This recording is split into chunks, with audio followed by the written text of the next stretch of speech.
భక్తివర్ణ ప్రేక్షకులకు శుభోదయం 3/5/2024 స్వస్తి శ్రీ చాంద్రమానం క్రోధినామ సంవత్సరం ఉత్తరాయణం వసంత ఋతువు చైత్రమాసం కృష్ణపక్ష దశమి శుక్రవారం. ఈరోజు దశమి రాత్రి 8:28 వరకు, శతభిష నక్షత్ర రాత్రి 9:34 వరకు, వర్జ్యం ఉదయం 5:50 నుండి ఉదయం 7:21 వరకు ఉదయ వర్జ్యం ఉంది. తెల్లవారుజామున మళ్ళీ 3:31 నుండి రేపు ఉదయం 5:01 వరకు కూడా తెల్లవారుజామున వర్జ్యాలు ఉన్నాయి. దుర్ముహూర్తం ఈరోజు ఉదయం 8:08 నుండి 8:59 వరకు, మళ్ళీ మధ్యాహ్నం 12:21 నుండి 1:11 వరకు కూడా దుర్ముహూర్తాలు. సూర్యోదయం 5:37, సూర్యాస్తమయం 6:15. అమృత గడియలు మధ్యాహ్నం 2:49 నుండి 4:19 వరకు అమృత గడియలు.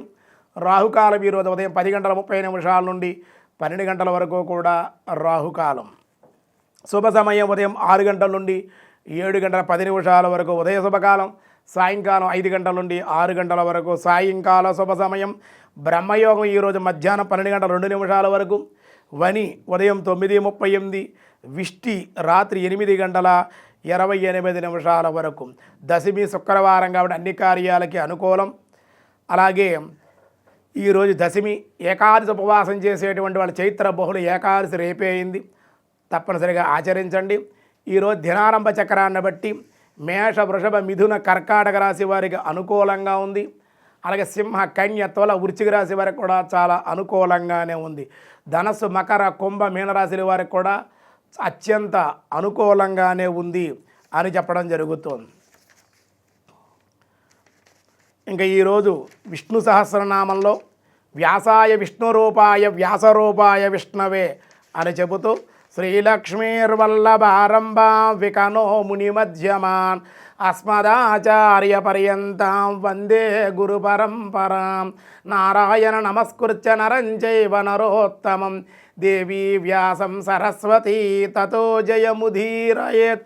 వ్యాసాయ విష్ణురూపాయ వ్యాసరూపాయ విష్ణవే.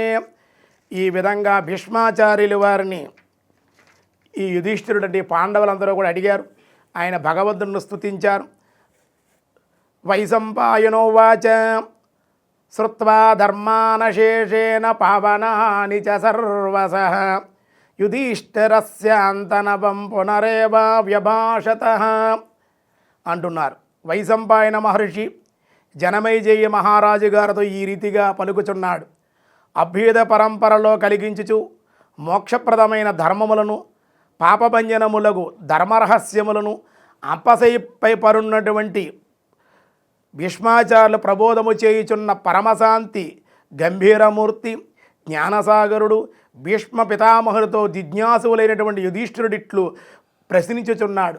ధర్మరాజు గారు ఆ అంపశయ్య మీద ఉన్నటువంటి భీష్మాచార్యుల వారిని ఈ విధంగా ప్రశ్న వేస్తున్నారటండి. సర్వధర్మ విధియగు అంటే శృత్వా ధర్మాన శేషేణ పావనాని చ సర్వశః అన్నాడన్నమాట అండి.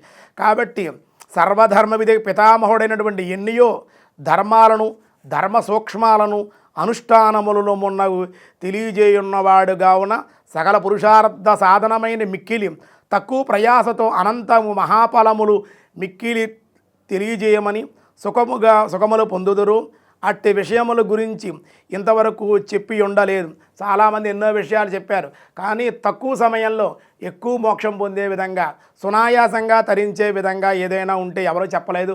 అటువంటి విషయాలు ఏమన్నా ఉంటే తెలియజేయడం మానవులు తరించడానికి అని సంశయించి ధర్మరాజు ఈ దిగువ నుదహరించి 6 ప్రశ్నలు భీష్మాచార్యుల వారితో పలికారు. 6 ప్రశ్నల్లో కూడా భీష్ముని ప్రతినిష్ట. మొదటి ప్రశ్న యుధిష్ఠిరోవాచ. ధర్మరాజు పలుకుతున్నాడు, కిమేకం దైవతాం లోకే కిం వ్యాప్యేకం పరాయణం సువంతకం కమర్చంతం ప్రాప్నుయార్ణవశుభం అన్నాడు. స్వామి, నా మొదటి ప్రశ్న ఏమిటంటే, ఈ లోకంలో భగవంతుడు ఒక్కడే అన్నారు. ఒక్కడైనటువంటి దేవదేవుడు ఎవరైనా మానవులు పొందదగిన ఏకైక మహోన్నతమైన స్థానం ఏది? అసలు మానవుడు ఏ స్థానాన్ని పొందాలి? ఏ దేవుణ్ణి స్తుతించడం వల్ల మానవుడికి సర్వశుభాలు కలిగి వాడికి ముక్తి మోక్షం కలుగుతోంది? మరియు ఏ దేవుని యొక్క బాహ్యాభ్యంతర పూజలు ఆచరించడం వల్ల సకల శుభాలు కలుగుతున్నాయో నాకు తెలియజేయండి అని ఈ యొక్క 4 ప్రశ్నలు ముందుగా ఆయన భీష్మాచార్యుల వారిని యుధిష్ఠిరుడు అంటే ధర్మరాజు గారు ప్రశ్నించారు. ఇంకా భీష్మాచార్యుల వారు ఏం చెప్పారనే విషయాలు రేపు చూద్దాం. ఈరోజు స్వస్తి.